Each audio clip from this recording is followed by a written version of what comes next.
Right. So it's exactly how will it work, Sola? Will commuters be issued with cards, as is the case with many bus transport services, and they'll then load money onto those cards? They're going to lose the money on the card. They are not obliged to use the cash. They are going to use this card whatever they are traveling with our system in the province. And we are going to talk to our colleagues from other provinces to get in the province as well. Because it is the president of Santaco has asked that this system of the national program. And I understand it's not just about going cashless, but it's also about, in general, improving commuter safety. Tell us more about the GPS tracking and the live camera monitoring that will also be part of this Wealth on Wheels program. Thank you for that progressive question, Madam. Yes, our vehicles we are going to install the GPS. But that GPS is so important because when the passengers get into the gate, his or her relative would be able to see because via the means which is trying to have on the gate. His or her relative will be able to check his or her relative in the gate.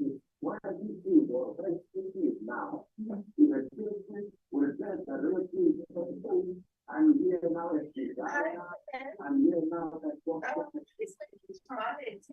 inside. My head's in the mola to be the couples.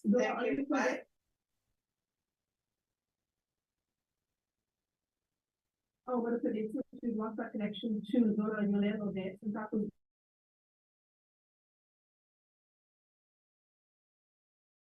Eastern Church. It was really good to have an insight in the Eastern Cape. Early practice and content, and then I'm just telling us there about that live piece of traffic with the live camera. Currently, there'll be a camera looking out from the taxi to the front of the taxi, and also a camera looking back into the taxi from the live. And the taxi is that as well. And then also control, it is all part of control as well. Carries then will be able to log into that live link and make sure that their children are actually in the country. We're talking about the formalization of the tax industry for years now. A number of reasons, including tax and things like that. I'm also interested to find out, it's not like a free technology heavy kind of intervention. What happens for the many communities in our country who don't have access to things like smartphones or within seconds? I'm not that that should be a deterrent.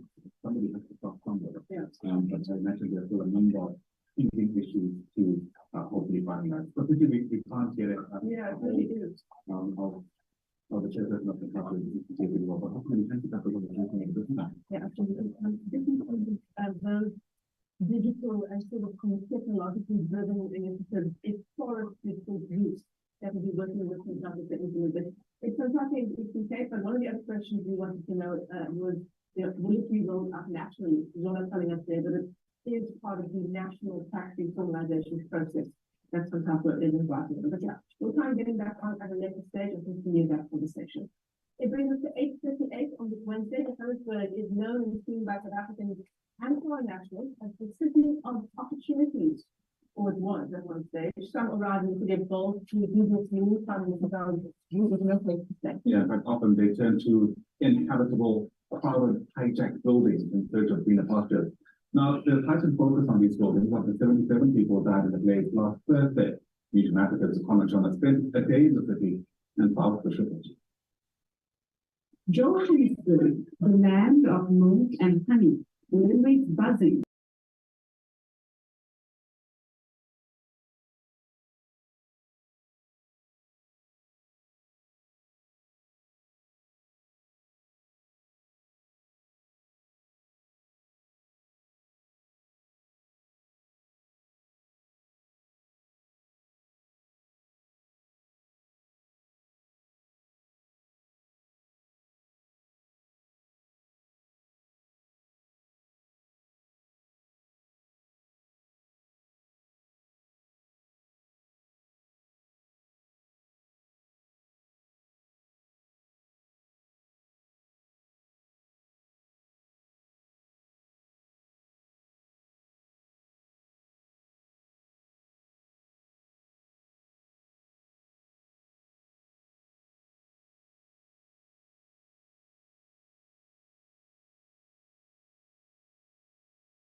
Can we flight the agenda, Lwazi, please?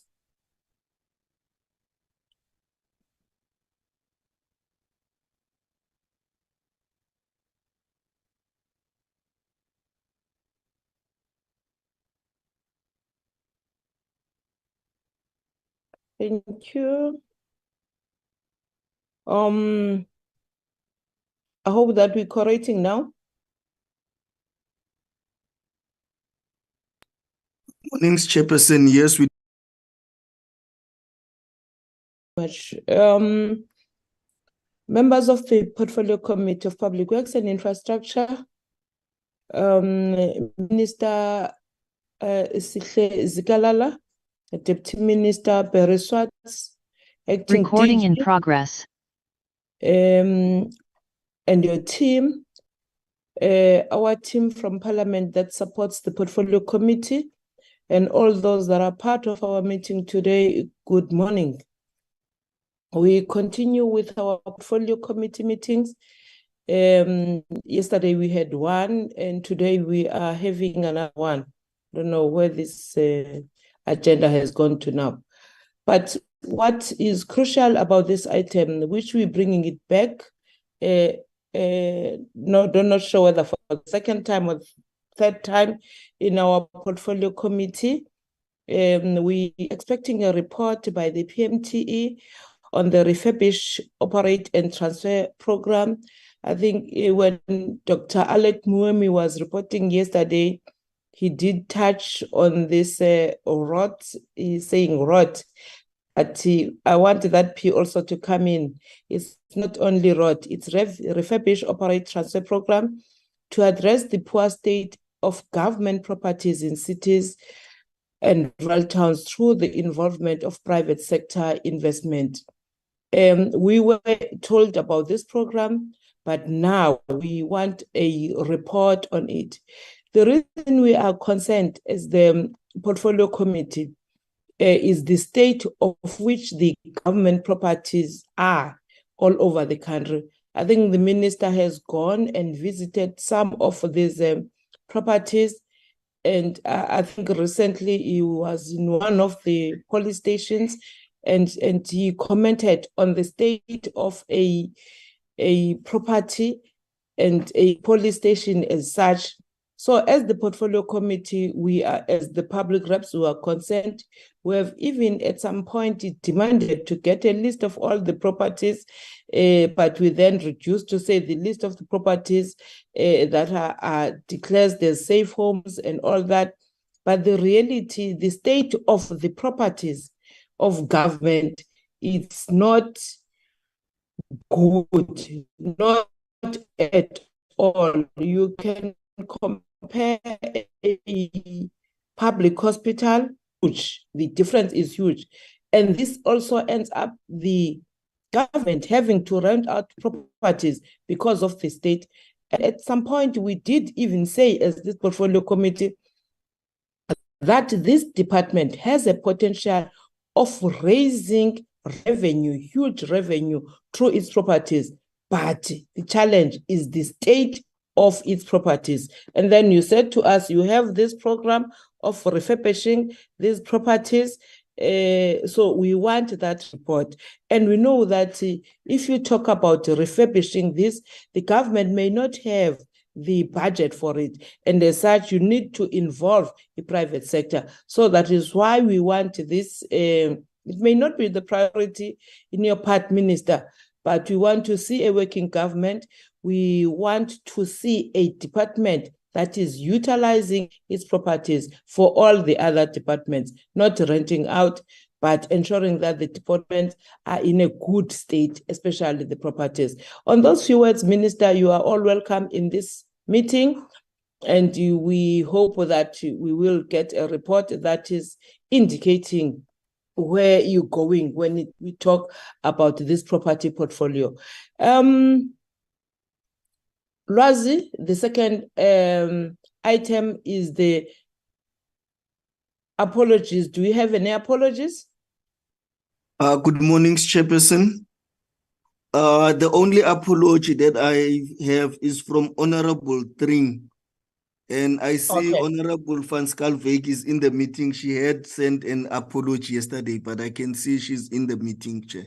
Thank you. She indicated that she will be flying Yes. today, so maybe at some time we may lose her.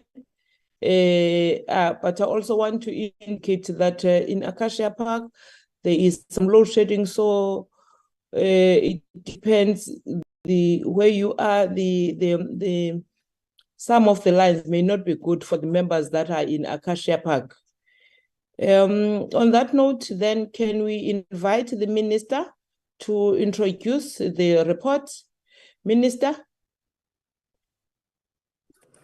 Thanks, Honorable Chair.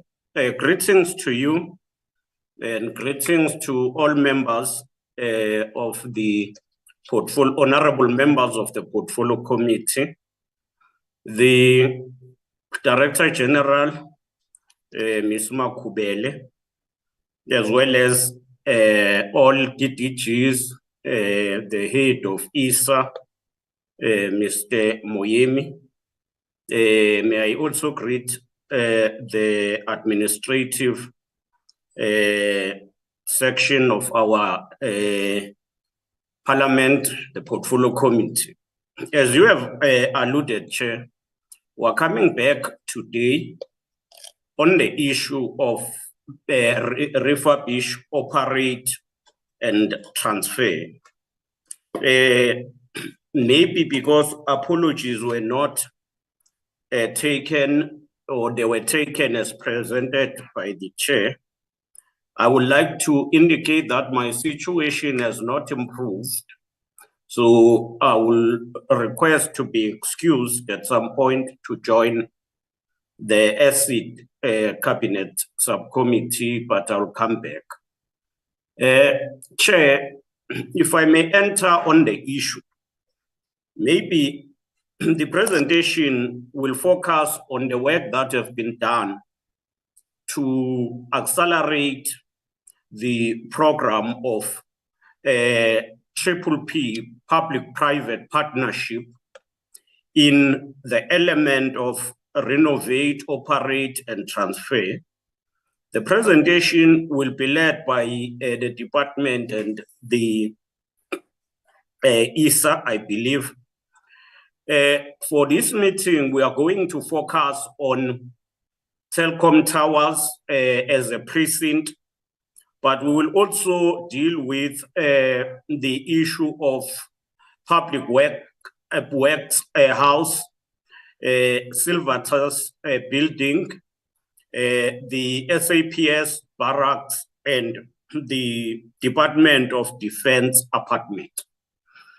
The team will lead the presentation, and I believe the Deputy Minister Swart is here. But because I may not have a benefit to make a contribution, I would like to make a bit of a few remarks before I hand over.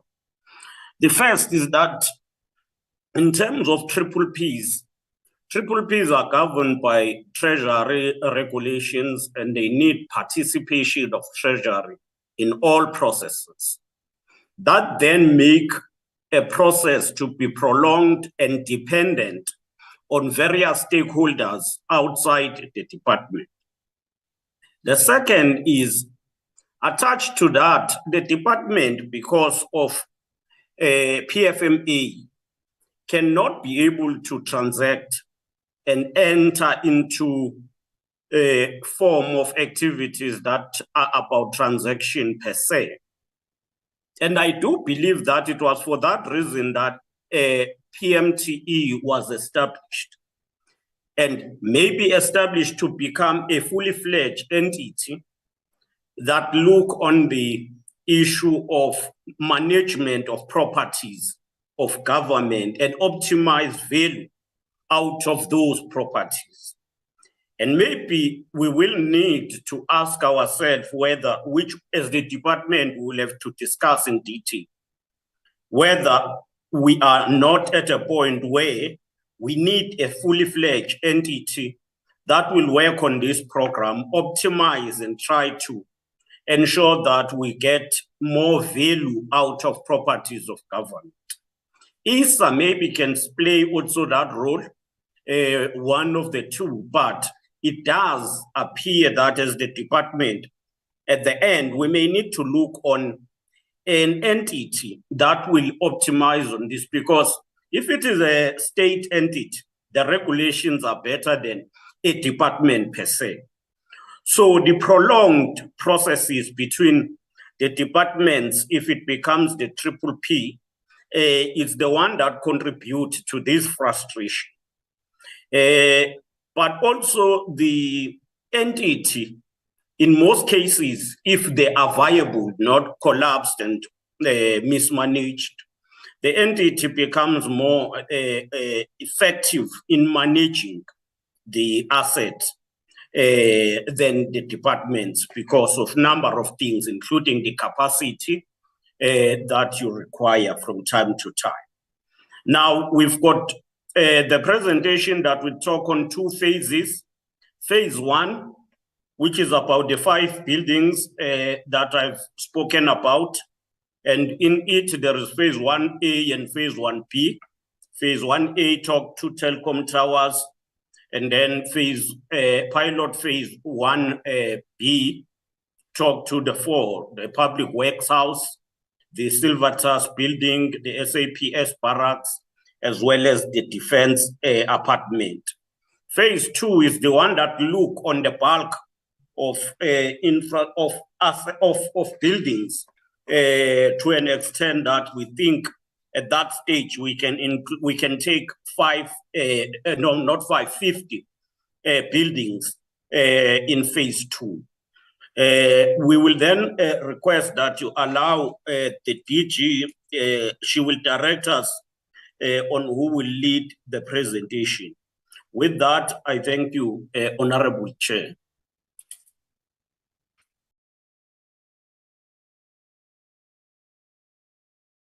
Thank you, Minister.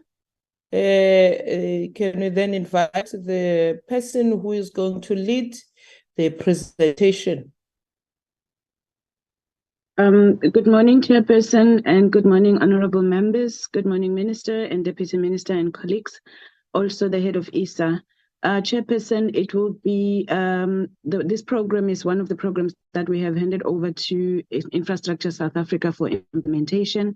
So accordingly, Dr. Miemi will lead the presentation. Thank you so much, Chair.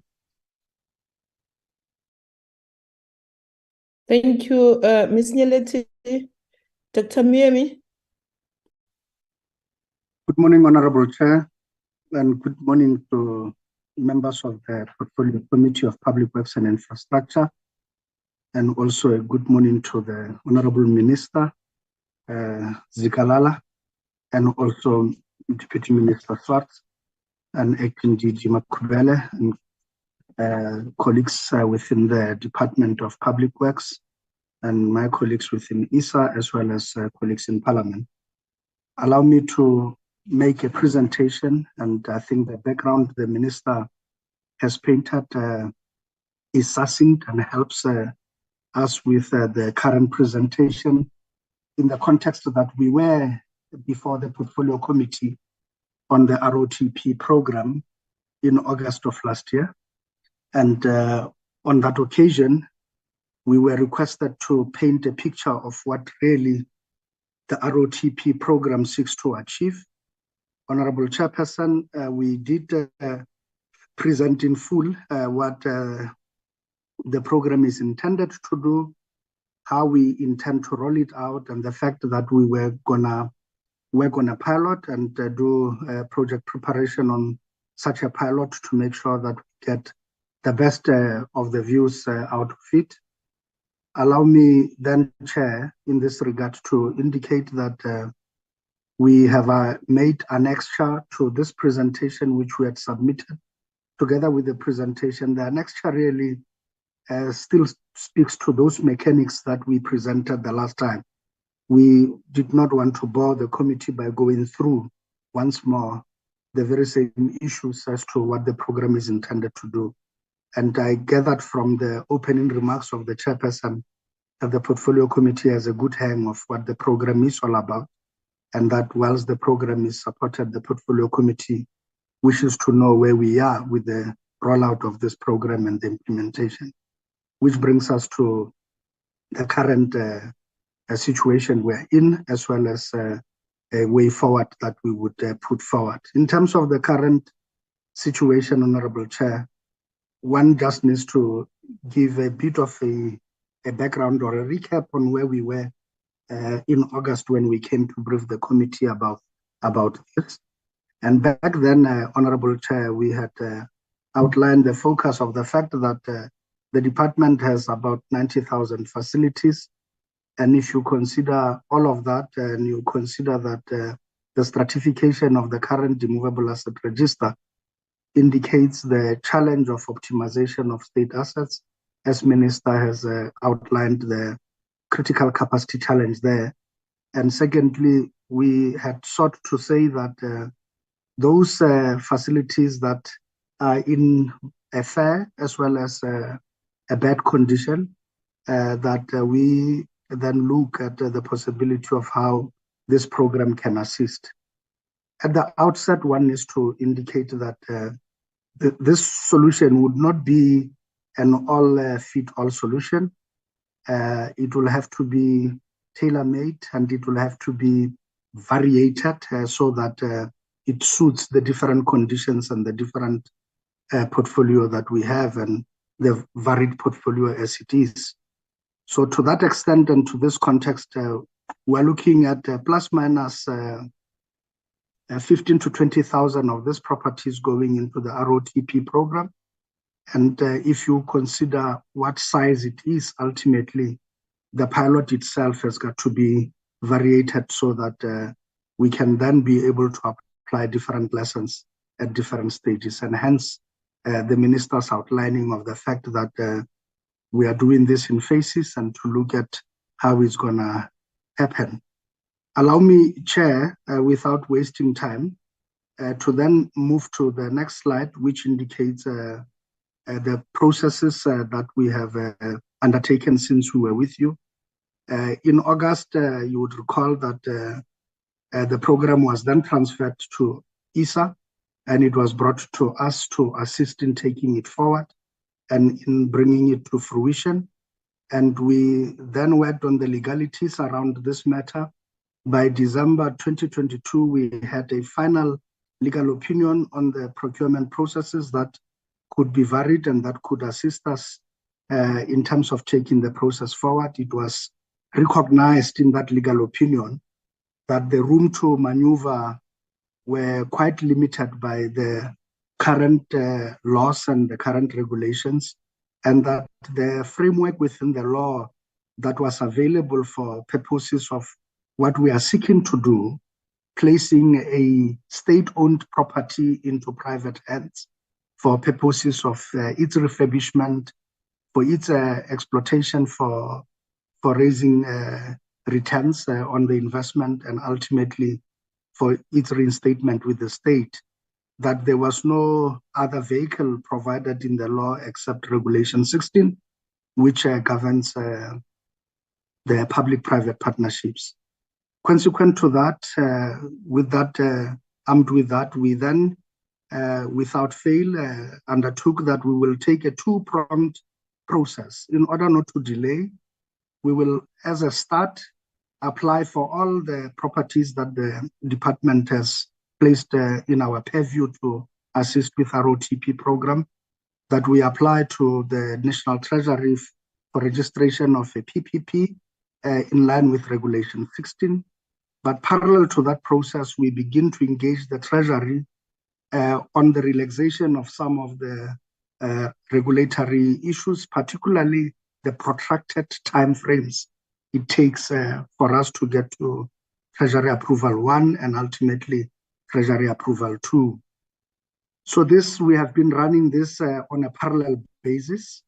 For a start, we had launched the applications by February 2023, at the beginning of February this year, and Treasury by May 2023 had confirmed the registration, not of all 5, but of 3 of the 5 projects. As Minister did indicate that there are 5 projects and highlighted those. Of the 5, the 3 that were registered in this regard was the Civitas building, the Telkom towers, as well as the Public Works House. The police barracks, as well as the DOD residential apartments were deferred, and that they were returned to us to look further on them and to resubmit in this regard. And we were also expected to do a bit of work and legwork around condition assessments of the 2 and to return back to the Treasury. That work has been ensuing accordingly. And we then looked at the processes with the Treasury. As Minister outlined that the Treasury, once you register the PPP, Treasury has got to be involved. And in this regard, we had briefed the department that we would need to engage services of JIT at the Treasury to oversee on the Treasury side this work with us, and that we get a transaction advisor in terms of Regulation 16 to be appointed, and the process is underway, and we hope that we will conclude this by October 2023, and we are then looking at going to market by March 2024. The reason for the gap between October and March 2024 on the current trajectory is what is the steps that are legislated and that are in Regulation 16, and that we need to follow religiously, but even more important, that we do the condition assessments of the buildings on a high-level basis prior to us passing on the risk onto the market in this regard. So this is the timeline we're looking at in this regard and where we are with the process. And this accounts only for the processes related to Regulation 16. On the parallel process, as I've indicated, Honorable Chair, we had began engagement with the Treasury. And last month, the Treasury then acceded to what we are raising. They acknowledged that indeed we could do this better. Here's the concern, Chair. If it will take us a turnaround of 2 years to go to pilot with just 5 buildings, you could imagine then if we want to take the project to scale to 15,000 properties. And we felt that the timelines as per the PPP processes and as regulated in Regulation 16 were too onerous in as far as this is concerned. And if indeed we're interested in getting the market to participate and to recover our degraded and vandalized buildings, then we ought to do much better in terms of such timelines and timeframes. After the Treasury agreed, we were then requested that we should package a proposal to the Treasury on how and what exactly we would want exemptions on, and on what issues we would require to be exempted in this regard. And with that, we are quite confident that we would be able to conclude this work. We have engaged services of processes towards engaging the services of a TA, to which we will work with the TA closely with the viewpoint of presenting a proposal, a solid proposal to the Treasury.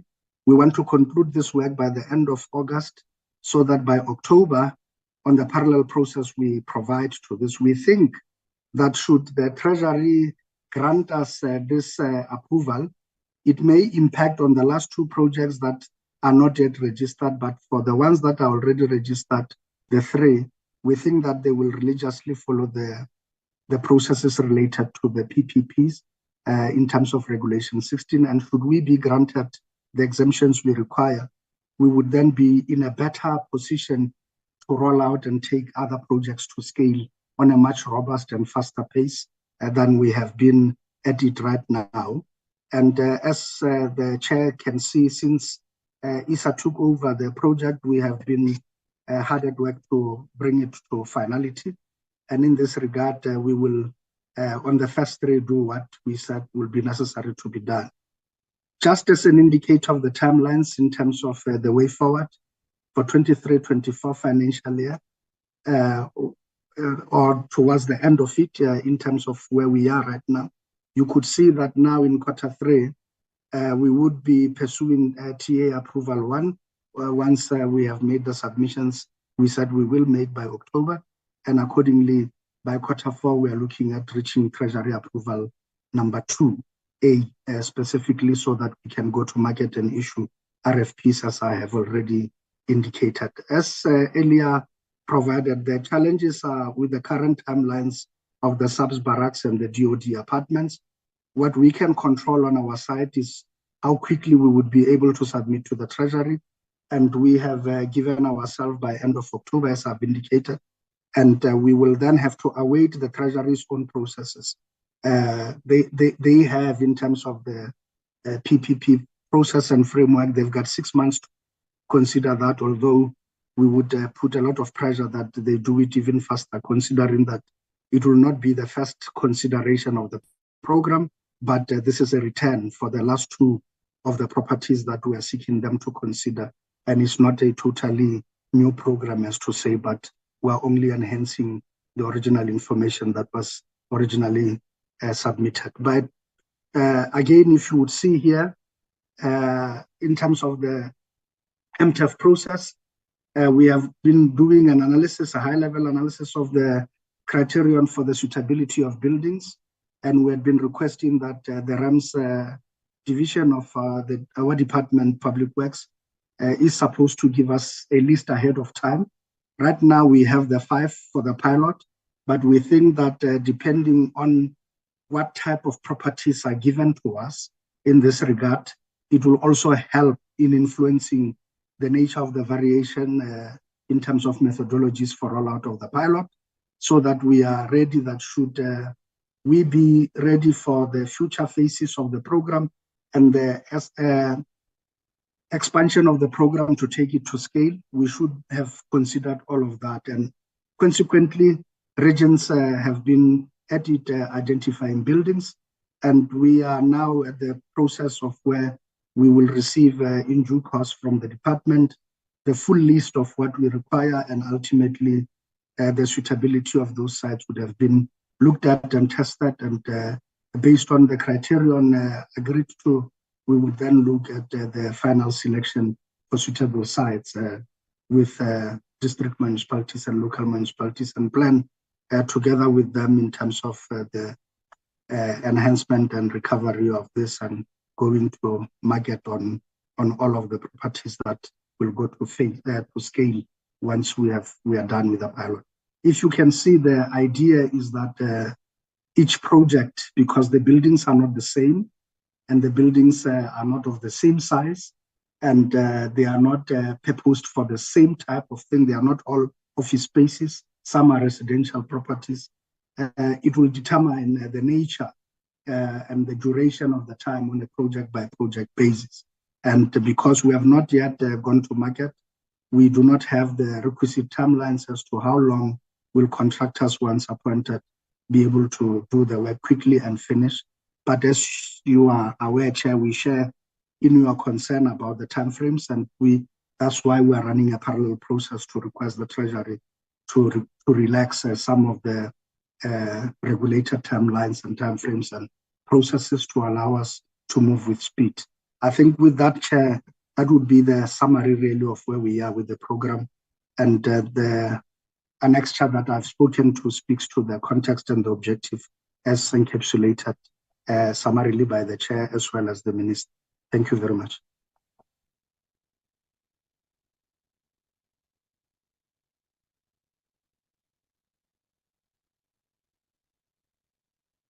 Thank you, Dr. Moemi.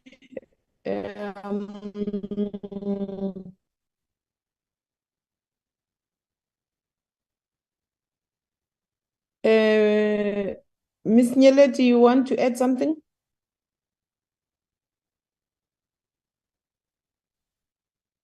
Yes, Chairperson. No, I don't have anything to add. We can take questions now. Thank you. Yes. Okay, these last slides. Okay, let me then invite honorable members to raise issues, comments, questions on this presentation. On my side, I can see the hand of Honorable Siwisa and Honorable Sitlolo.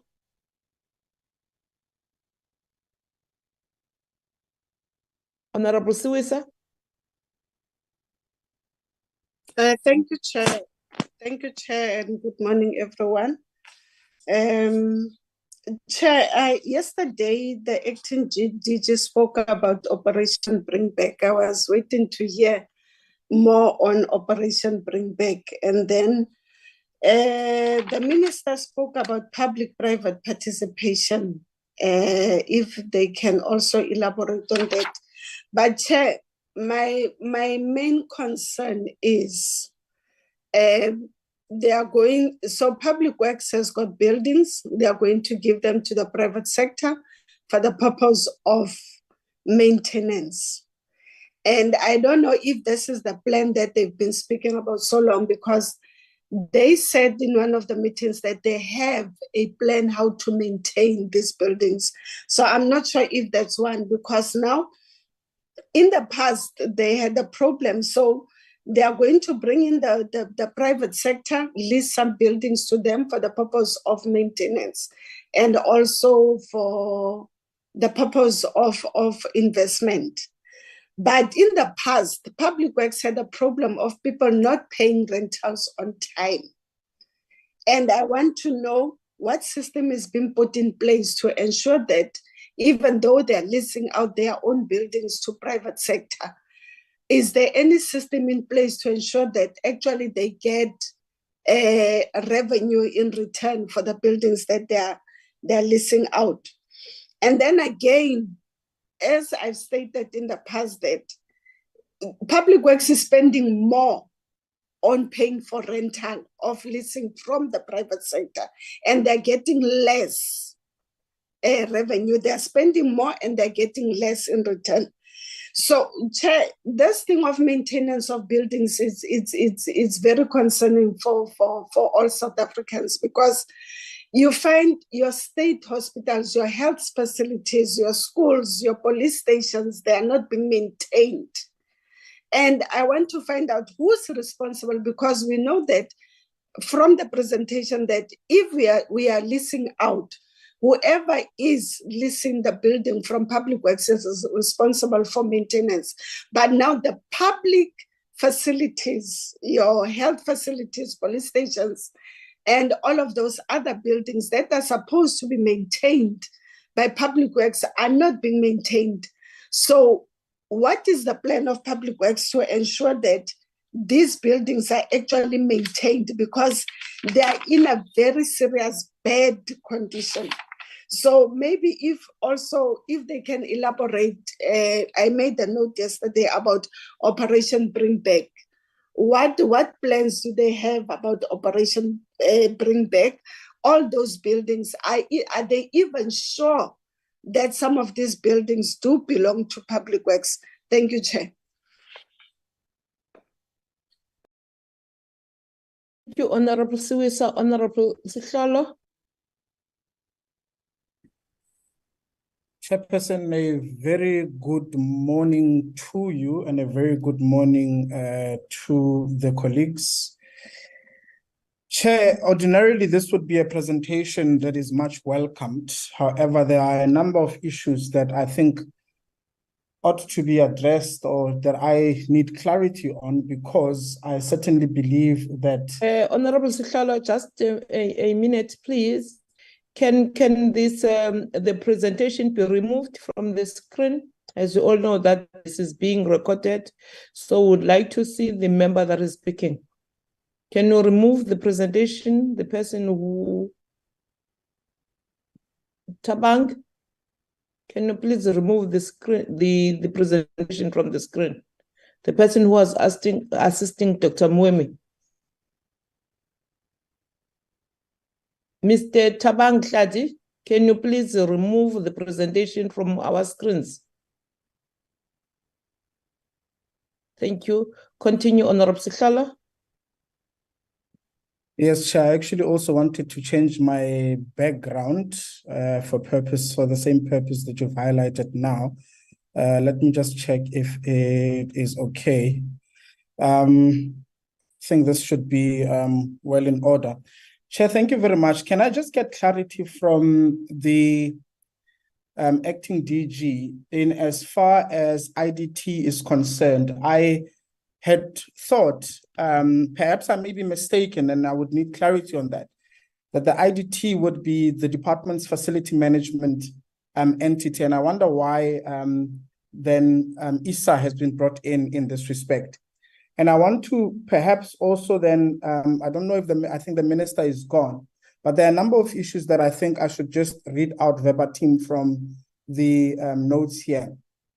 So the presentation does give us a few case studies in which the program seeks to work under, and that's all good and well.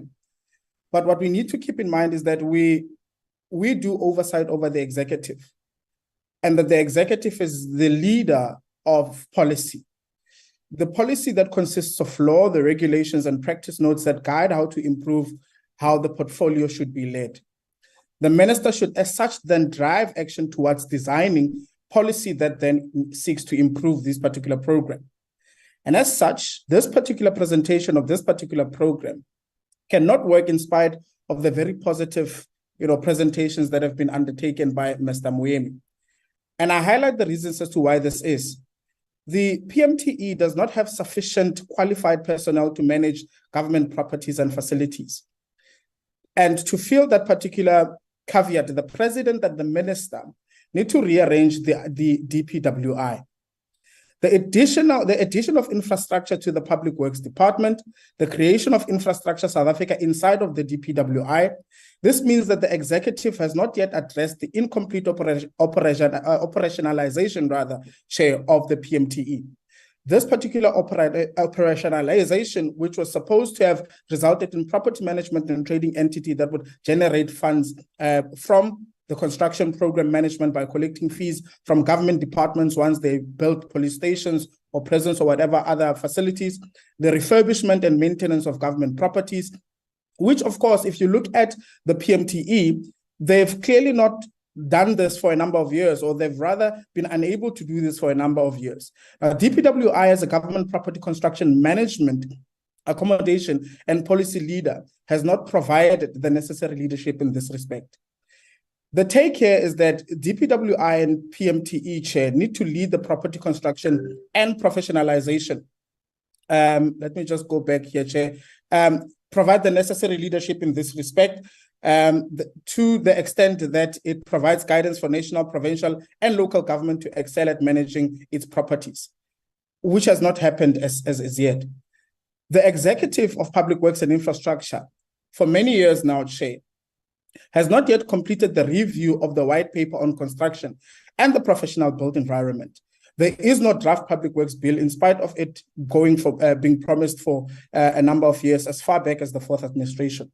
Similarly, there is no implementable amendment bill in place for the CIDB and the CBE. Of course, not to speak of no policy in place to guide how the private partnership is to be implemented in the construction industry. Now, Honorable CEOs, I have spoken about the issues that relate to these abandoned DPWI-owned buildings. And I've spoken on the meeting that we had on the 7th of June this year, where the acting DG spoke about Circular 135. And I was adamant that there are a number of buildings, particularly buildings that have been on the media, that we've done oversight on, that have been covered by various media outlets across the country. We can talk about Excelsior Court in Berea in eThekwini. We can talk about the Waterloo Green in Wynberg. We can talk about the Raswap shooting range in the Northwest. We can talk about Tuewaterskloof in Knoffelskral. We can talk about many properties across the country. And I highlighted the fact that these are particularly important and these are bread and butter issues for the department because these are issues that have been ongoing for years. And these are issues also, Chair, if you look at the portfolio of evidence where regional offices in the Western Cape and other provinces have communicated that they will take action against these particular buildings in terms of securing them, either through security, providing a security, 24-hour security, or making sure that they're able to come into some form of partnership with, with the private sector. If you look at the 3 properties, the DPWI properties in Waterloo Green in Wynberg, these are properties where schools have submitted, proposals to the department so that they can be able to use those properties as a parking lot or whatever. Because they are illegally invaded, there are vagrants there, there are illegal activities such as prostitution, drugs, there are muggings that are happening there. Residents are living in risk. They are scared. They are big. So there are a lot of things negative things that these particular DPWI-owned properties are creating a very hazardous situation for many residents across the country. And whilst this presentation, and as I said, looks very well on paper, I'm just scared that there seems to be the pushing and pulling and the awarding of ISA and PMTE and IDT, where there's absolutely, for me, there isn't really a coordinated approach in as far as who is actually supposed to be at the forefront of dealing with this particular issue. And that for me is very problematic. And I'm not too sure why it is that all of these oversights that we do, all of these letters that we write to the executive are never responded to. I mean, there was one that we wrote to the Minister Zigalala just in early April, outlining these particular properties and what the challenges are in relation to those. One would have imagined that this would be then given priority. I mean, Chair, 2 weeks ago, I did an oversight in Excelsior Court, an 11-story building, Chair, that has been left. The people are living there. There are migrants that are living there. There are illegal activities that are being conducted in that particular building. A huge building in a prime property, as it were, Chairperson. And this for me is unacceptable. And we cannot in any way, shape, or form have the department get away with not being able to deal with, its bread and butter issues in as far as, maintaining their immovable assets. And I think it's important that this is highlighted so that we can then get a response from the department so that once they come back, and have such a presentation, we would have been able to be satisfied that indeed the department is working hard. Indeed, they are generating revenue from their immovable assets, and they are creating safer communities by making sure that they're able to secure their immovable assets. Now, I think for me, Chairperson, is incredibly important. Thank you very much for the opportunity. Thank you, Honorable Silo. Honorable Matebula, followed by Honorable Van Steren. Honorable Matebula. Yeah, thank you very much, Chair, and my apologies that I'm not going to switch on my video. My greetings to the Minister, the Deputy Minister, yourself, members of the committee, as well as all other colleagues who are part of the platform. Chair, well, mine is with regard to what the Minister said when opening, for us to get the presentation from the officials there, that the issue of public partnership, the triple P, Chair, that as the country or as government, we cannot work as a public sector in isolation from the private sector. We need one another as public-private sector to work in order to deliver services to our people. So I see no problem when the minister speaks about the issue of triple P, because this is what can help us to propel and to bring about, service delivery. But also, it also in a way will help us to kind of like bring about economic development within South Africa and the department as well, because these are the combination of the two together, it's more powerful when they work in silos. That's one, Chair. But another thing, Chair, that I want to speak on is the issue of the hiring of or leasing out of buildings by the department to private companies or private individuals. I just want to check, Chair, when that leasing is said to be going to be done in that way, will it be done because the departments will have been covered in terms of leasing from us as a department? Or will that be done just because we want to generate income?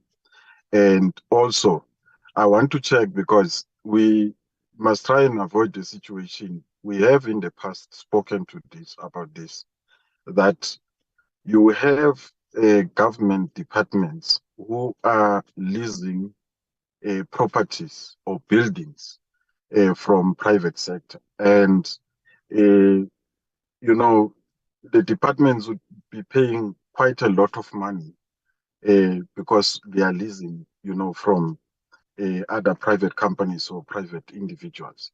So now I just want to check that if that is going to be the case, is it not going to financially negatively impact on the departments, especially us, because we are custodians. We are a custodian of buildings.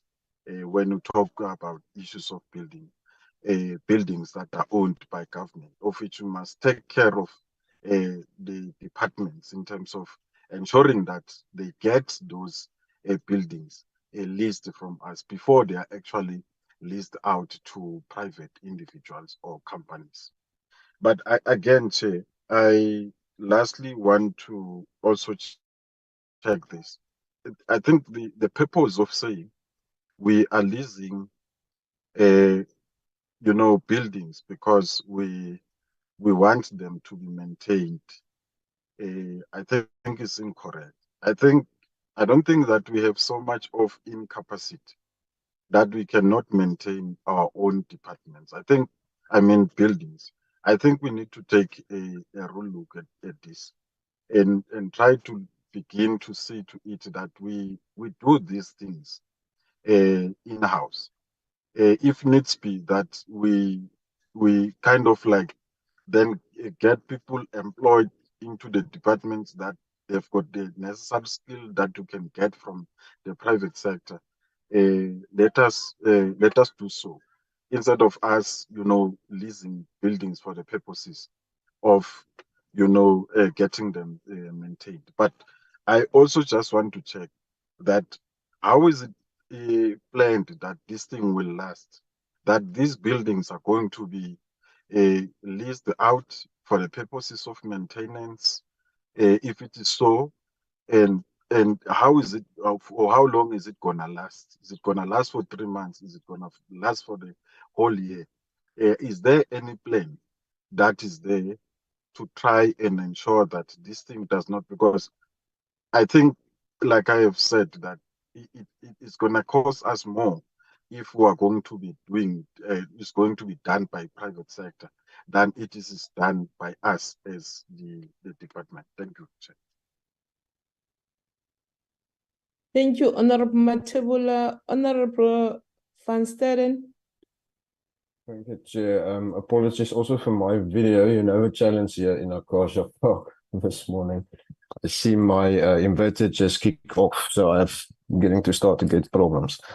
Honorable Chairperson, we are speaking about this matter since the start of this term in 2019. The President mentioned in his speech in 2019 about the public-private partnership in maintaining of these buildings. The previous ministers spoke about this. We have spoke about the problem with government buildings in this committee for many times, and in Parliament as well. Now we are already at the end of this term, and it just seems like nothing is getting done and nothing is happening. And I think we're sitting with a lot of problems here, but which of those problems can be highlighted as follows? I think the poor condition of our buildings is, in my view, a symptom of an inadequate and an ineffective maintenance program. First, and secondly, as well as a lack of proper asset management. I think if those were in place and managed properly, we wouldn't have sit with this problem we're sitting now. And this is not a new problem, but we see that government buildings are starting to burn, which is getting vandalized, and that we have seen the past week in the news and yesterday as well. Now, 2 buildings now in Johannesburg. But you must remember in 2016, there was also fires at the Department of Health building in Johannesburg, the Gauteng Department of Health building in Johannesburg. That is, according to me, also a state building. So already there was a wake-up call to say, listen, here is a problem with the assets of government and it needs to be maintained, but it doesn't happen. My first question in this matter is then, where will the department, first of all, get a budget to do this on their own if they want to do it on their own and not involve the private sector? And secondly, if we involve the private sector, at what cost is it going to come? We must remember that these buildings are actually the property of the taxpayers in South Africa. And we are stating, we are busy wasting the money, hard-earned money that the taxpayers are paying to government on a daily basis. So that is a big problem we have. And I think we also don't know at this stage. And I think the department will basically disagree with me. But I can tell you now that I don't think we know where all the state assets are. And is our asset management register up to date? I don't think it's up to date, because otherwise we wouldn't have this problem. On the leasing of buildings, it's also of a great concern. Why must the department leave a building to go and rent from a private institution at a very high cost? Meanwhile, if government and this department have maintained those buildings, it wouldn't have been happening. So there's many problems which we need to look at to sort out this problem. And I think this tragedy, what had happened now, ought to serve as a wake-up call for us to start doing proper maintenance on our own assets. And we must get the asset register up to date as soon as possible, because otherwise we're going to sit with many, many problems for many years to come. We are busy wasting the taxpayers' money. We are busy wasting our own time. We're only talking about this matter for 4 years now, and nothing's coming from it. So adequate plans must be put on the table, Honourable Chairperson. I say with the greatest respect. I've asked yesterday about Operation Bring Back. Yes, I'm very thankful that the minister came out of a cabinet meeting and tell us briefly about that. But what he said yesterday in this meeting was mainly what he was saying in his media statement on Monday or on Sunday. So we need the proper planning must be introduced to us as portfolio committee in exactly how this plan will be rolled out, what is planned to do with that, and all that sort of stuff. I'm going to stop there. Thank you, Honourable Chairperson. Thank you, Honourable Van Sterren. I don't see any hands for now. Okay, let me raise my concern in support of what my colleagues have presented to you, Acting DG and your team, and Dr. Mueme. This call of ISA replacing PMTE, I think it's not a new one. It was made before when ISA was introduced to us, and we asked that, is it not going to replace PMTE? But we were assured that it is not. It will focus on mega infrastructural projects, and then PMTE will continue with its maintenance. But now we are hearing this, and I think the minister earlier indicated that in his remarks in introducing the report, that if there was another entity solely focused on this, and I was worried. I don't want to lie to you, Minister. I'm worried if we will talk about another entity with all that we have. Because what is happening now is that with ISA also taking some part of the functions of PMTE, we're going to render PMTE useless. But if you can see, we will be dealing with PMTE next week. We are so focused in this term, the way that we're following up on our meetings, hoping that PMTE will be ready. But my concern, in fact, observation, I agree that this ROTP, it's part of a triple P arrangement. But the reason we are asking the questions that we are asking is because this department is a leader when it comes to policies of construction and is an accommodator of the departments. That is, all the government departments are accommodated by DPWI. So it is crucial that this department assist Treasury in reviewing the PPP policy and regulations. I think there is a meeting that we invited. I think Dr. Mwemu, you were still acting DG. We invited Treasury on this issue of the PPP policies. If we're going to talk about maintenance of the buildings, then this department has to be a leader. It must not expect Treasury to bring guidelines that won't assist it in moving forward and ensuring that the work is done in time. Another thing that we have raised, I think, several times before, as much as that you looking at this, there is an entity here. I think members have raised it. In fact, we said the maintenance should be routine maintenance. The reality is that we are having all these challenges that we're having now because there is no routine maintenance. Okay, we can say the buildings have been hijacked, but if there was maintenance on those buildings, which was routine, we would not see what we are seeing today, when we are all shocked and people dying, and may their souls rest in peace. But we know that the department, when it comes to maintenance, it reacts when something has happened.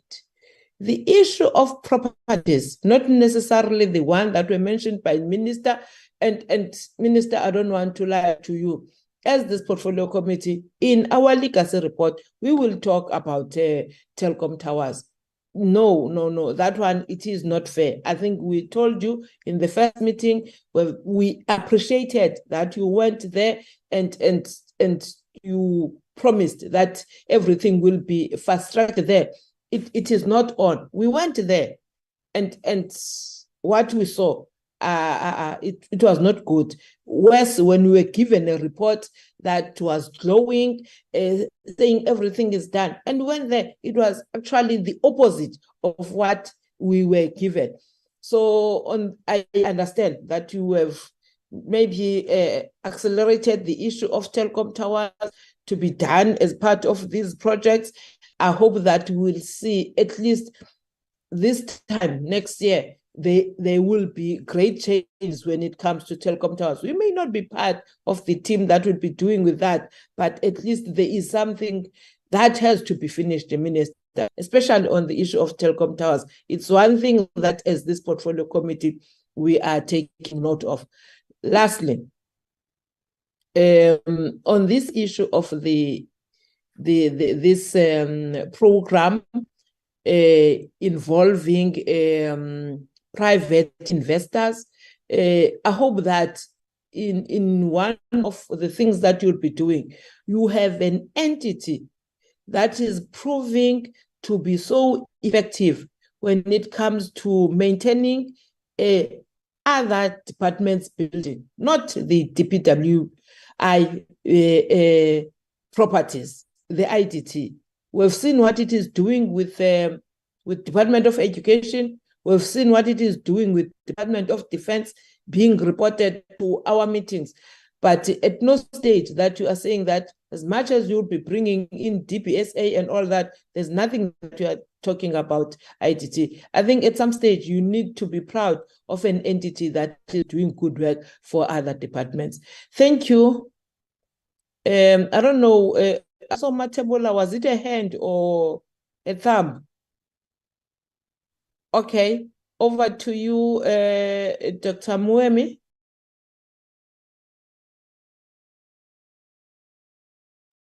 Chairperson, thank you very much. Thank you very much, Honorable Chairperson. I've taken note of all the questions that have been raised by members. And just to indicate that from this, I believe that the question relevant for ISA is the one pertaining to the mechanics of the program itself, as raised by Honorable Siwisa. And just to indicate that our plan is not necessarily to ask the private sector to directly maintain the buildings that are under ROTP. The plan is to have the private sector at their own cost to refurbish a building of the state, recover that with rentals over a period, and hand back the property to the state in a pristine condition. And that would mean that part of that process throughout the duration of the period at which the investment has been amortized, that goes with a solid and effective maintenance plan and asset management plan, as Honorable Van Staden indicates that is one of the pitfalls he sees in the system. And that's what we are seeking to build into the ROTP to ensure that the building is maintained right throughout the lifespan of the amortization period until it reverts back to the state in a pristine condition. The second part of what was raised, which we also believe is relevant to us, ISA, as a current driver of this program, is on the issue that raised by Honorable Matebula, whether there are any plans to cap costs, because the viewpoint is that if the program is done by the department, the likelihood is that it will result in major cost savings, and the perception is that it will be more expensive when it's done by the private sector. But however, our experience is not necessarily the same. Our viewpoint is that many of the private sector organizations stick by the ICOM cost guide, Africa cost guide for construction, and the building costs are kept in as far as that is concerned. And we seek to apply ICOM standards onto the ROTP program, meaning that we would pay exactly as what the market pays, and we'll pay market related. We will not pay inflated costs or any other way. And we will hold the refurbishers accountable for keeping to the timeframes with the requisite penalties where it's necessary, as the contracts in this space allow for. So I think that should give ease of discomfort in as far as that matter is concerned, because it's a specific issue of contractual issue that will be built in. And I think the purpose of having a TA, transaction advisor, is to ensure that such protection measures are embedded into the program itself. The other issue I thought was the other issues were directed really at the department, not necessarily at us ISA as the drivers of the program, and I would defer to the acting DG to deal with that. Thank you very much.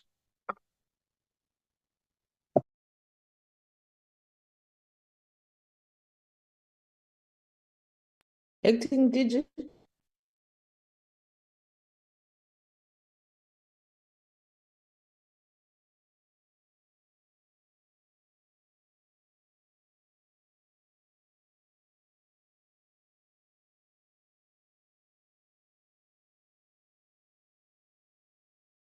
Okay. Apologies, Chairperson. I was struggling to figure out my buttons here. Thank you, Chairperson. Let me attempt to respond to some of the questions that were raised.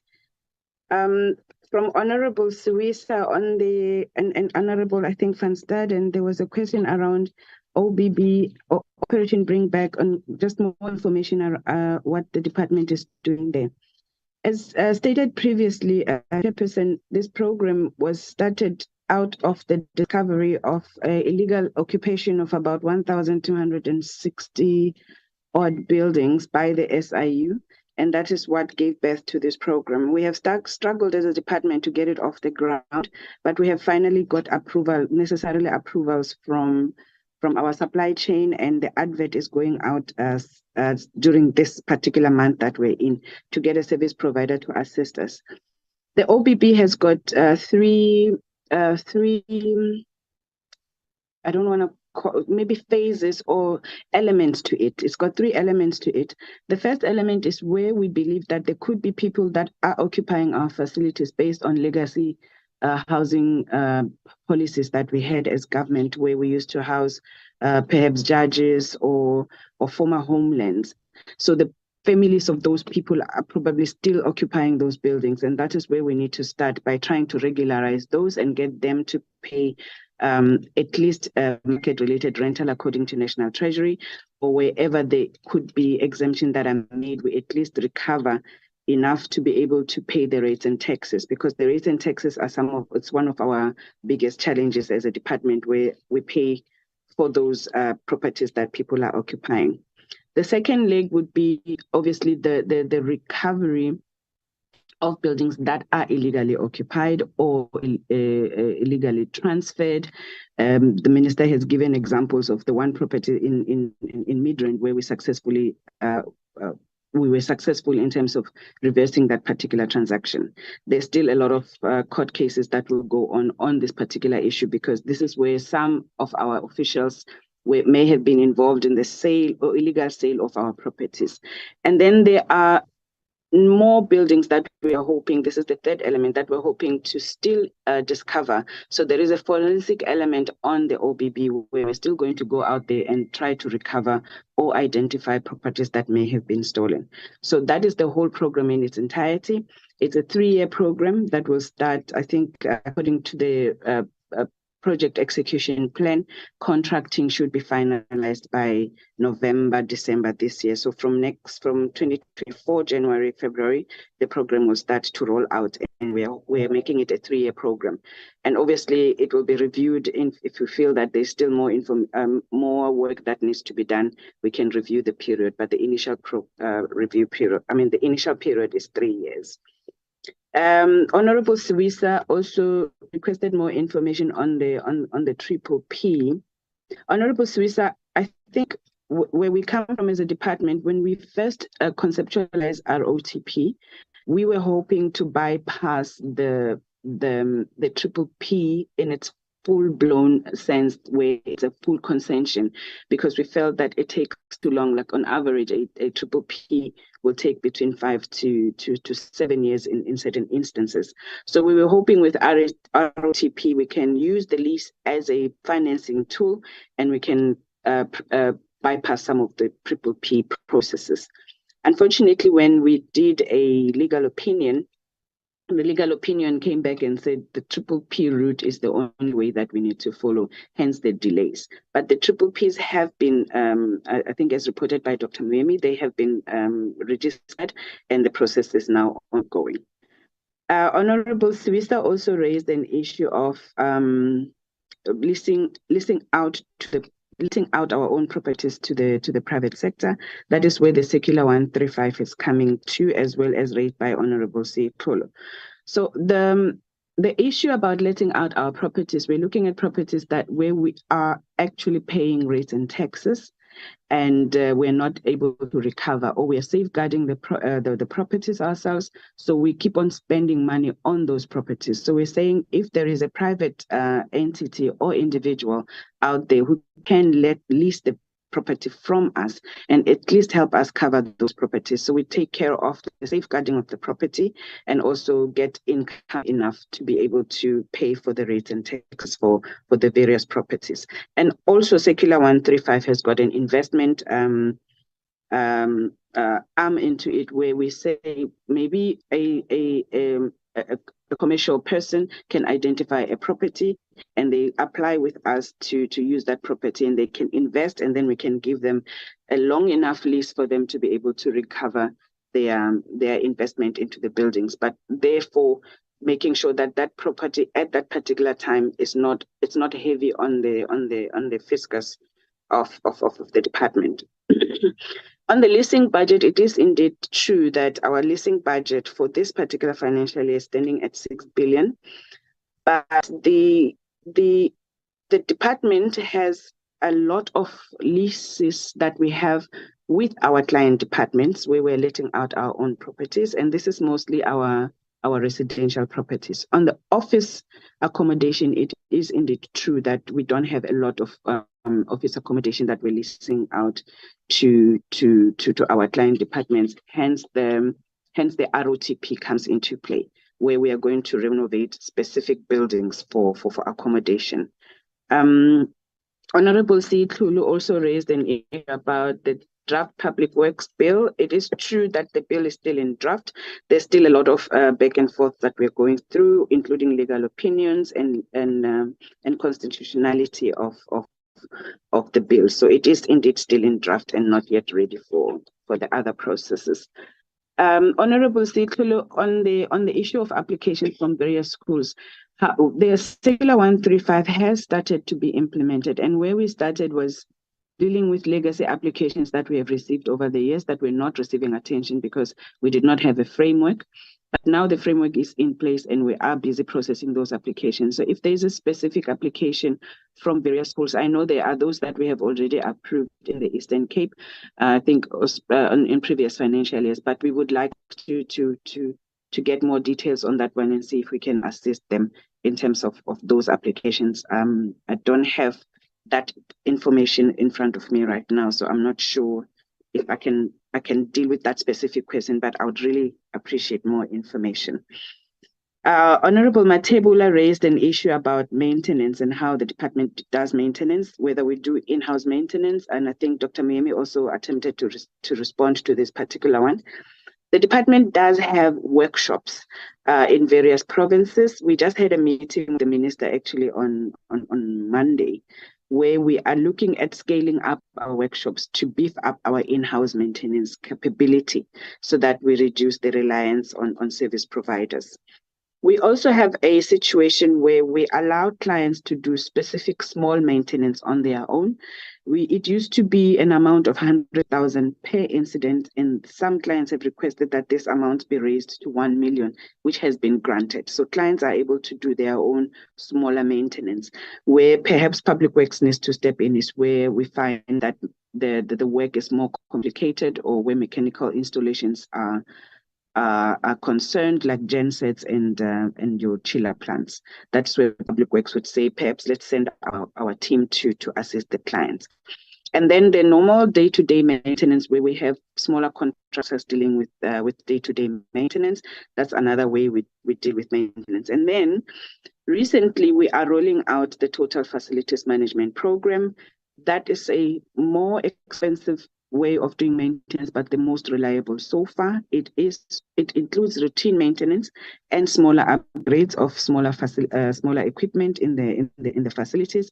We have rolled it out for clients, and where we have received good reviews in terms of the comfort of the facilities where the clients are. We do have phase 2 of the TFM that we are rolling out, that the process is undergoing, and Telkom Towers is one of the buildings. The one building that has been refurbished already is also due for a TFM contract that will start shortly.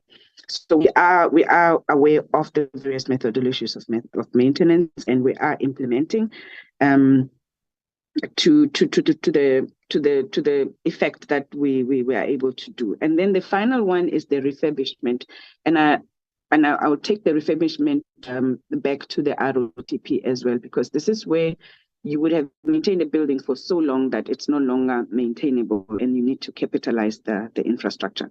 So that is where you find that perhaps our projects are delaying in implementation. And when the project delays, then it obviously affects the maintenance and how that building will perform maintenance-wise. I hope I have covered everything. My colleagues can assist me if I have missed anything, but I think Mr. Honorable Van Staden had raised also OBB and maintenance issues, which we have, which I have tried to cover. And the chairperson also raised the issue about routine and preventive maintenance and the review of the Triple P framework, chairperson. We have had engagements with National Treasury, but I think for now, for the sake of progress of ROTP, we agreed that we're going to proceed this way. Our engagement with the National Treasury was mostly around the fact that we felt that as Public Works, we have the technical expertise and we may not necessarily need the GTAC from National Treasury to help us. But that was us trying to fast track or at least to shorten the period of the Triple Ps. But for now, we're going the Triple P framework and we will take the issue of the review as we go on in terms of how do we roll out the program. Because if you're going to deal with 50 buildings and the Triple Ps take as long as they take, it might be a bit of a cumbersome process, but we're working on that with National Treasury. Thank you, Chairperson. If I missed anything, my colleagues may come in and assist. Thank you.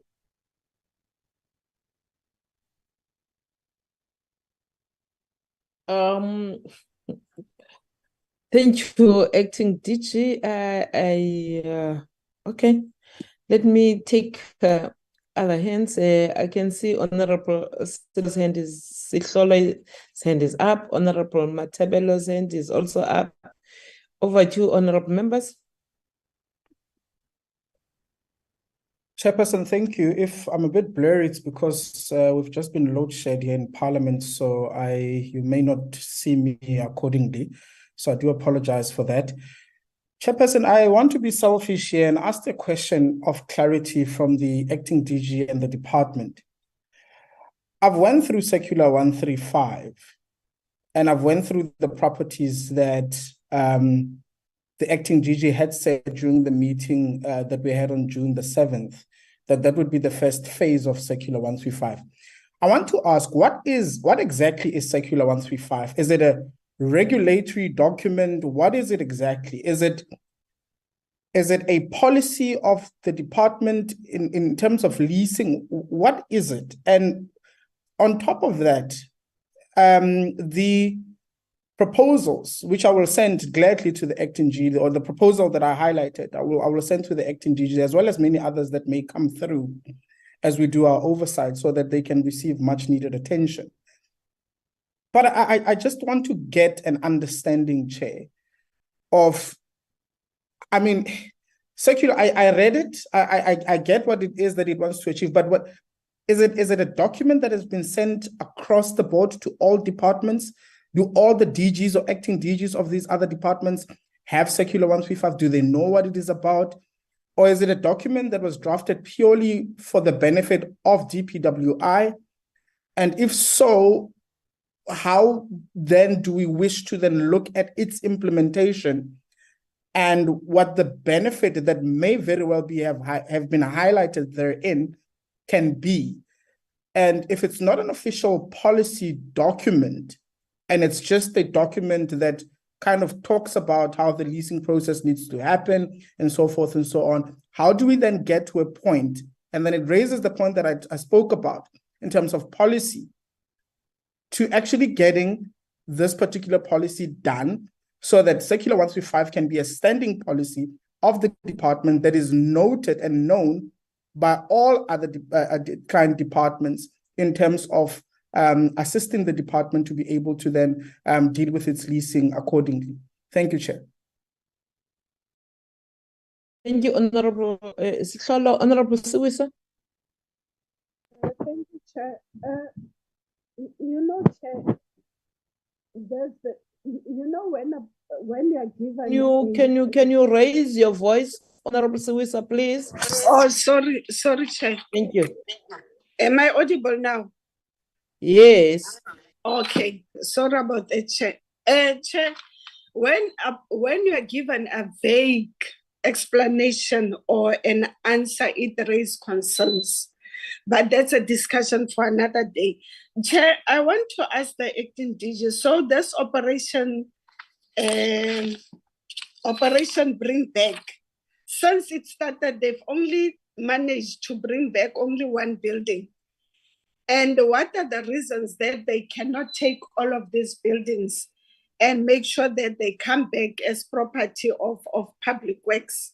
Because now, if it's going to be a process of 3 years, then it's going to be a problem. If up to date, they are only mentioning one building, and we know a lot of buildings that are in the hands of people that took them illegally. So even when it comes to, I'm also a bit concerned about the role of ISA and in this whole thing, because as you've alluded, Chair, the role of ISA was to deal with major projects or mega projects that are out there. And now when I go again through my notes, I see that again, now they're also dealing with maintenance of buildings. And if a property is being leased out to a private sector, and then they must bring in part of their funds to maintain, and then it means that again, it doesn't matter what is being said here today, but again, it means that again the department is working at a loss, because private sector A comes with 50% of the money, DPWI comes with 50% of the money. What is so hard for the department to make maintenance of their own buildings?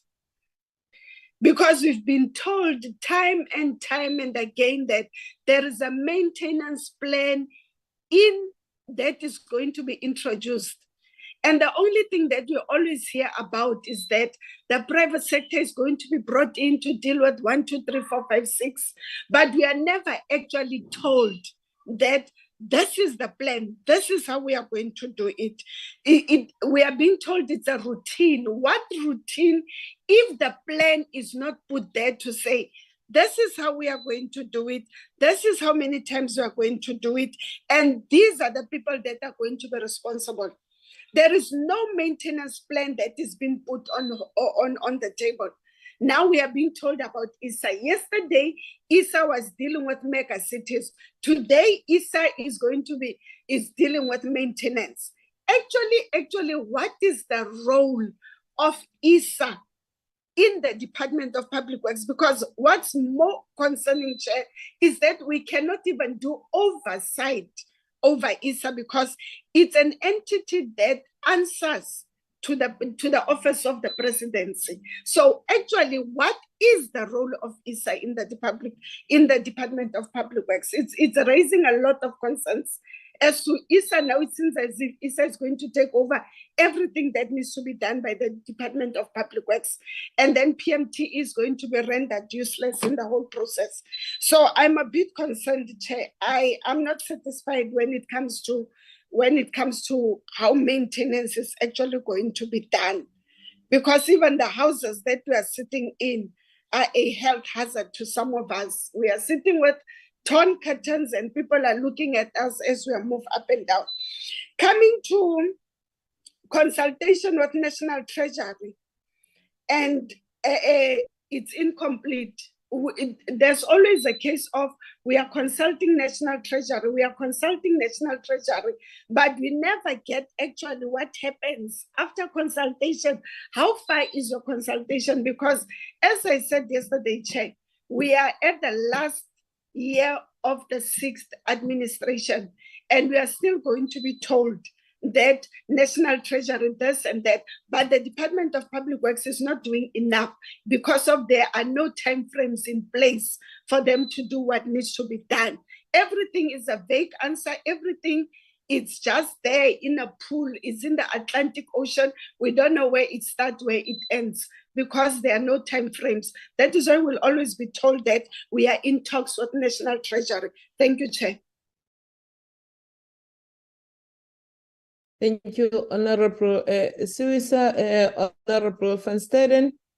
I've noted you, Honorable Minister, but Honorable Van Staden, may you come in? Thank you, Chairperson. Chairperson, don't understand me wrong. I'm concur that we should recover the captured buildings of government. Don't understand me wrong. I support that. It's government buildings, it's the taxpayers' buildings. We must get that property back. But I think we as a committee must put our foot down now, because if Honorable it was, Van Staden, Honorable yes, Van Staden, can you hear me, Chair? Honorable Van Staden, can you? Yes. We lost you somewhere. We lost you. Let me just switch. Can you hear me now?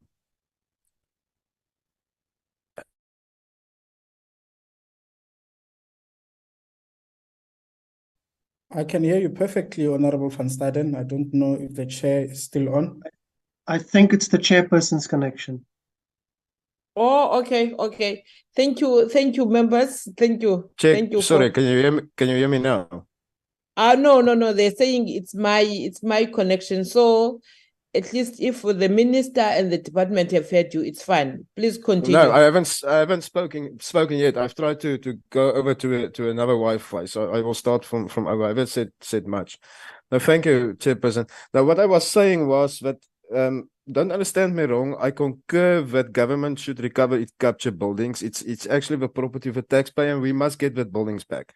So that matter supported and sorted out. But what I was saying, I think we as a committee need to start to put our foot down now.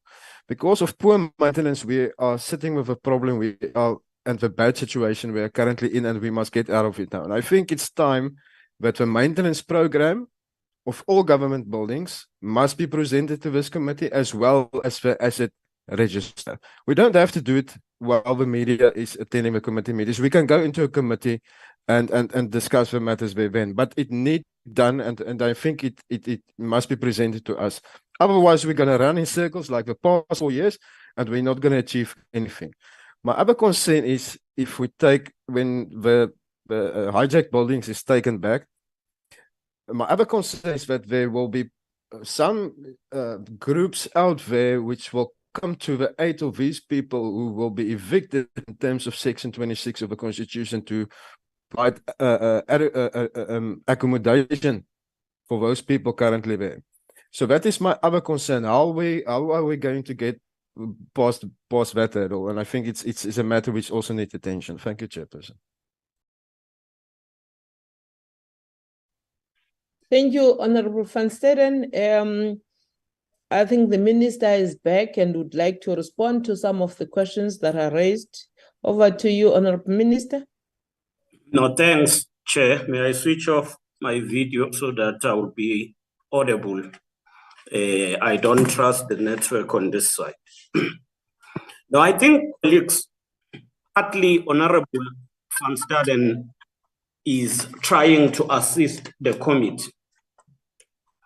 Maintenance and refurbish, operate, and transfer are not one and the same thing. These are two separate programs that we need to understand properly. Let me then repeat what have been said by Acting DG about maintenance. On maintenance, there are few approaches or projects that the department has engaged on. The first one is the total facility management, which means you take one facility, you then maintain it through the use or the involvement of the private sector.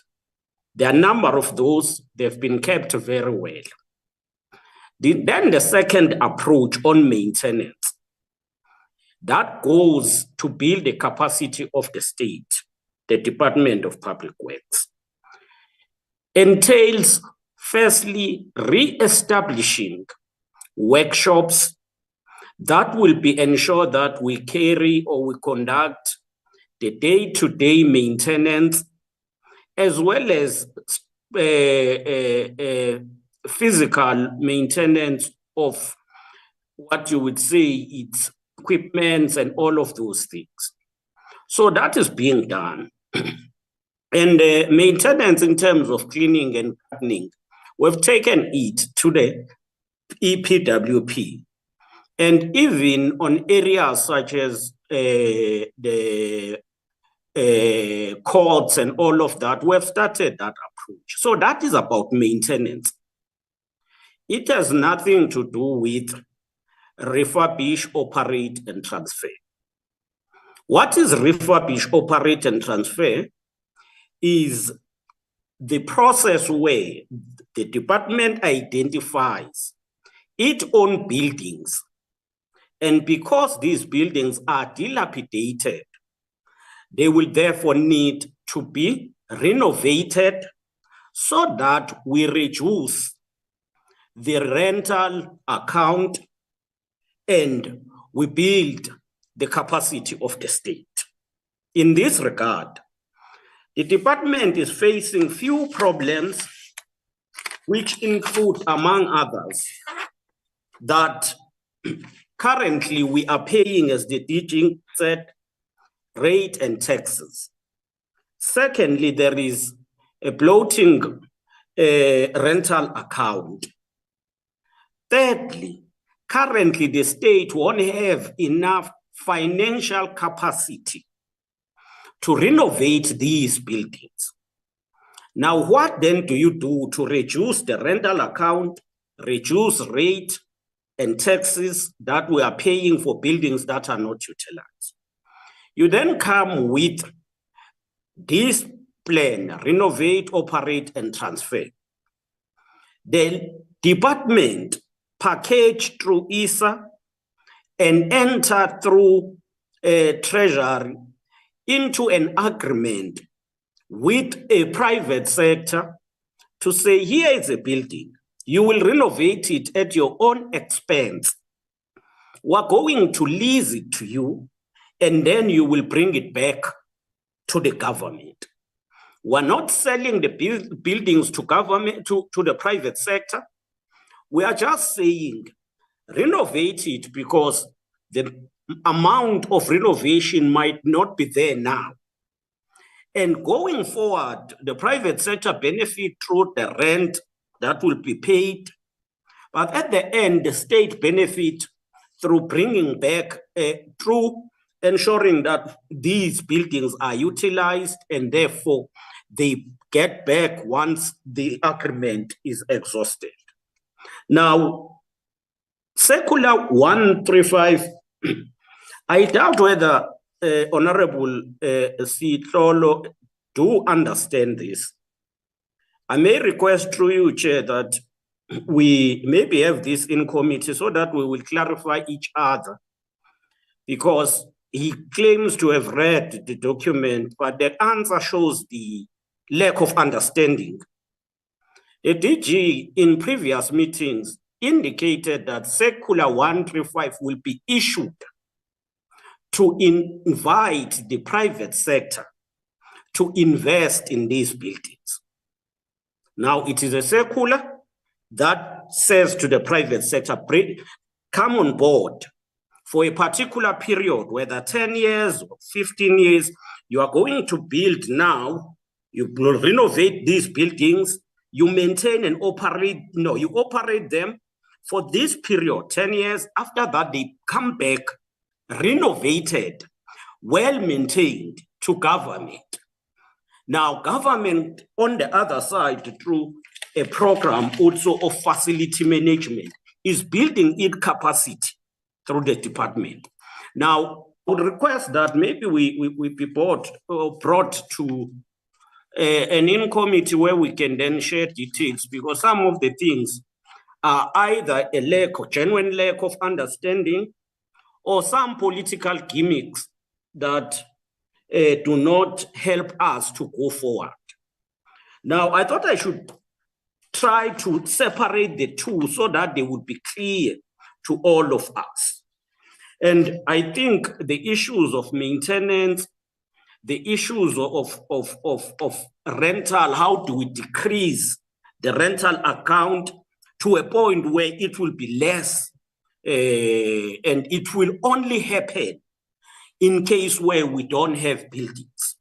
Now that's the intervention, but we are free to come on board to the in-committee as suggested by Van Staden.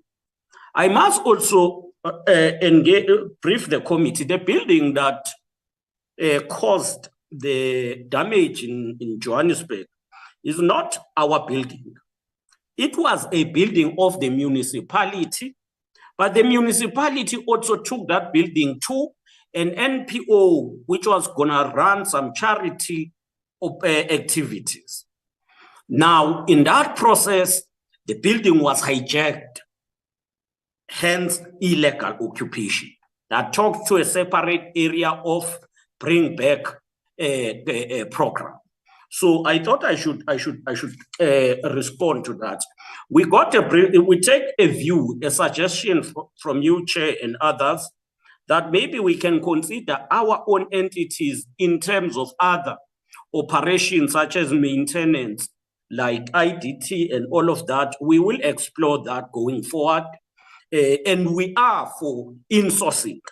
We want to build a capacity of the state rather than entirely dependent on the private sector.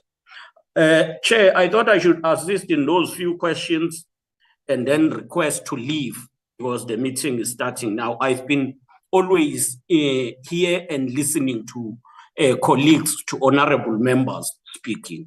Thank you, Honorable Chair. Thank you so much, Minister.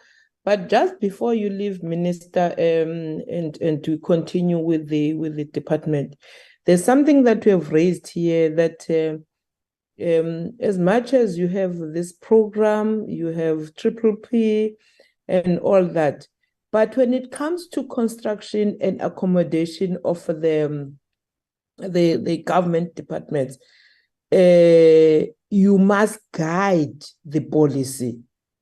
This department, which is Department of Public Works, must guide policies. So we have a uniformity in this sector.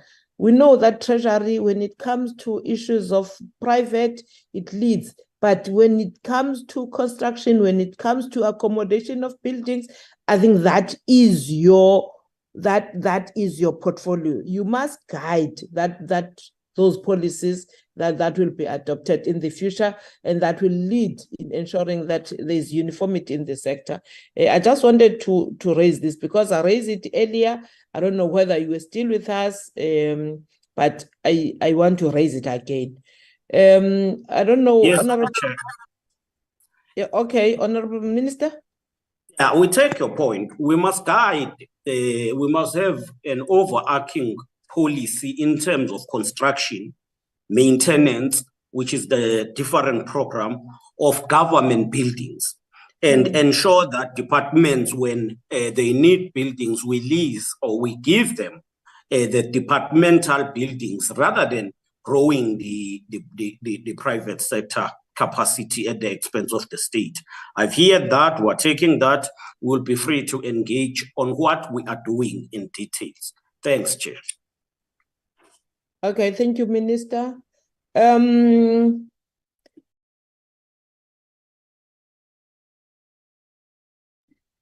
Silo, your hand was up. Yes. No, Chair, if the minister is still in the meeting, I just wanted to indicate to the minister that when I joined the portfolio committee, I joined it on the basis that this was a committee that worked towards making sure that we hold the executive accountable and that we work well together as members of this portfolio committee, and that whatever oversight we do and we communicate to the department as members of parliament and as members of this committee, that will be taken genuinely as our effort in representing South Africans as part of our constituencies and making sure that we're also able to assist the department in dealing with these issues. I certainly can guarantee the minister that there's no political gimmick that has been played by me. And if I ask a genuine question about a document of the department, I ask it because I also want to make sure that I understand accordingly what the Circular 135 is about, what it is that it intends on achieving, and whether it is genuinely a policy of the department.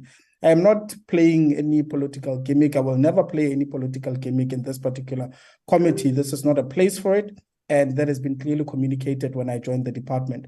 So I just wanted maybe the minister to perhaps reconsider wanting to label my comments or my inputs in that way in this particular committee. Thank you, Chair. Thank you, Honorable Sihlalo. I think the minister may have left, but the department is here, his office is here. I think they should take note of what you are saying, Honorable Silo. Honorable members, should we close this issue of the department's presentation, or are there any other issues that would want to raise? Honorable Siwisa, have you been responded to?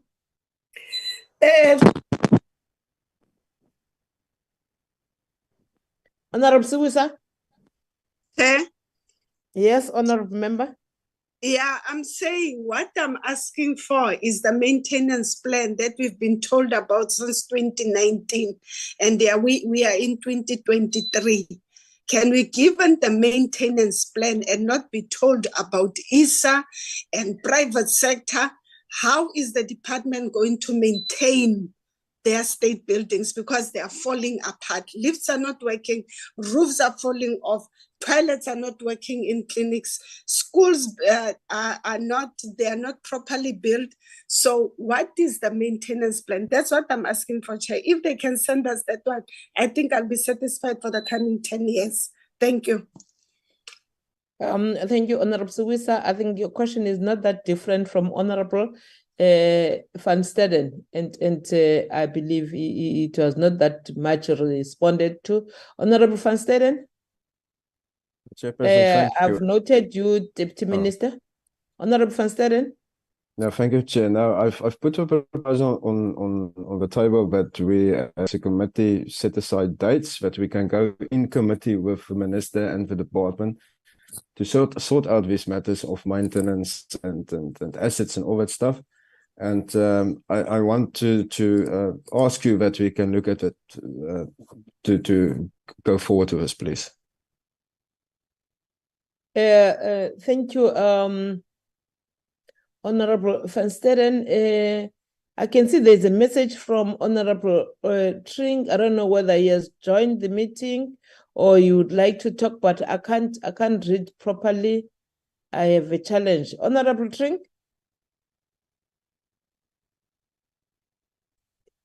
Okay.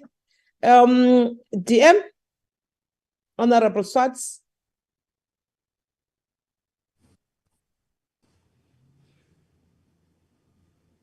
Thank you, Honorable Chair.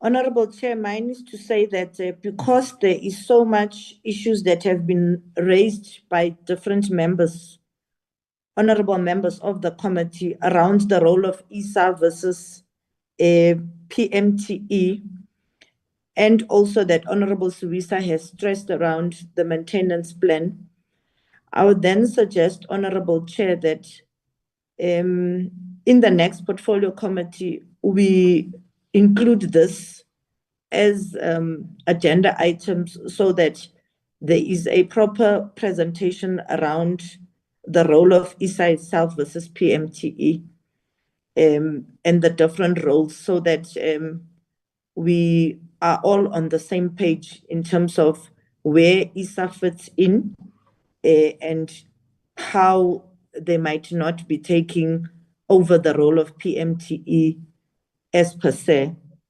and that also we then get the clear maintenance plan as well. That is my suggestion, Honorable Chair. Thank you.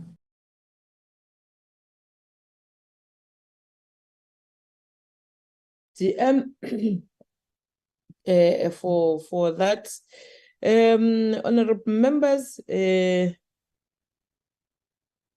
let me again appreciate the way that we deliberated in this meeting on this issue of refurbish,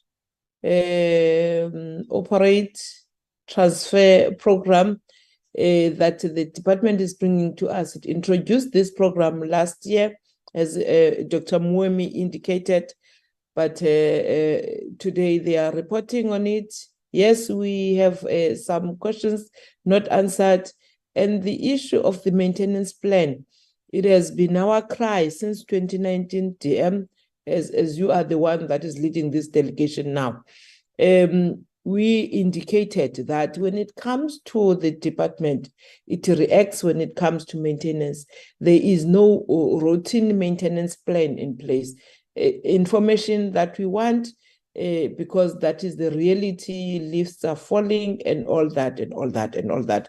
So we would like to see that plan being carried out, not necessarily referring to your program that you're talking about, in which you will be renovating buildings through this private partnership that you bring into us.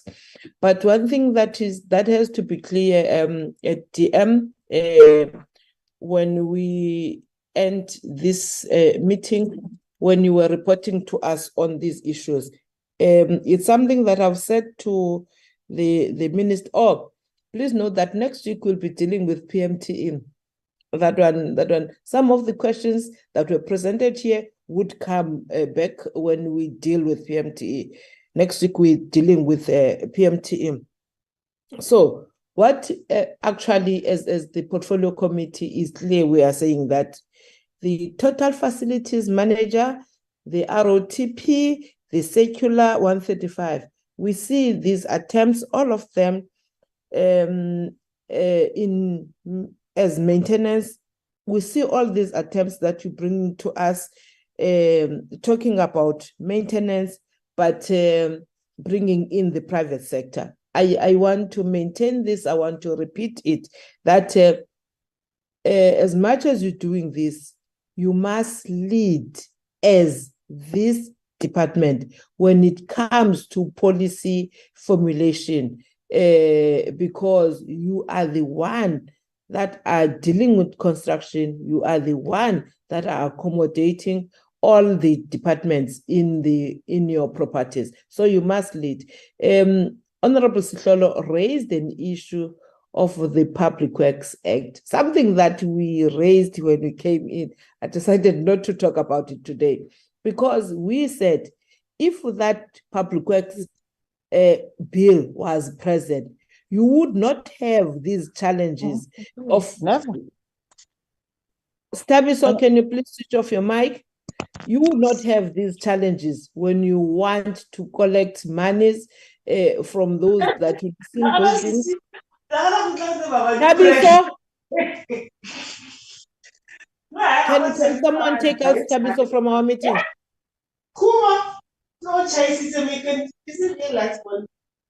Lwazi, can you take out Stabiso? Thank you. So, but we're no longer talking about that now, because it is at the tail end of the term. Maybe the next portfolio committee will raise it, but we have asked several times, how far are you with that? Because we knew that having that, it would assist you also in ensuring that all that is being done is regulated. So next week, DM, we're dealing with PMTE. If it's possible, would appreciate this maintenance plan that you have being brought to us, maybe as an annexure to what we tested from PMTE. 2 months. Lwazi, can you take out Stabiso out of the meeting? 25 July and 1. So 25 no. Thank you. Yes, I did, Chair. Sorry. Thank you so much. So on that note, DM, we appreciate your time, and the minister, though he has left the meeting, the acting DG and ISA in explaining some of the issues that we didn't understand, some of the issues that were not clear on the report that you presented to us. I see that your hand is up. I don't know whether it's a legacy hand or there's something that you want to bring it to us, DM. No, I'm fine, Chair. Thank you. Oh, okay. Thank you so much, TM. On that note, we then go to the next item of our meeting, which we will be dealing with the minutes of yesterday's meeting.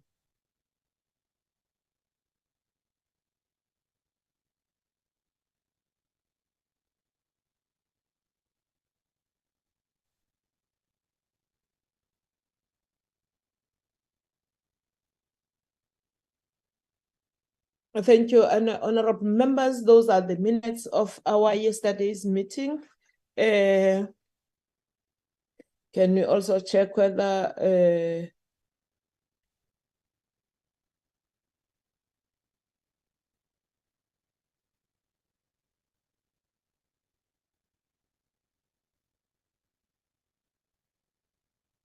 are there any corrections?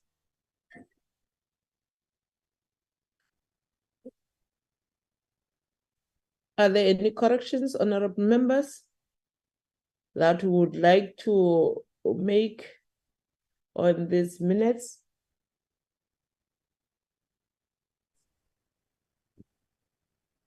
Okay, if there are no corrections, can we then have a mover for the adoption of these minutes as the true reflection of what we discussed yesterday?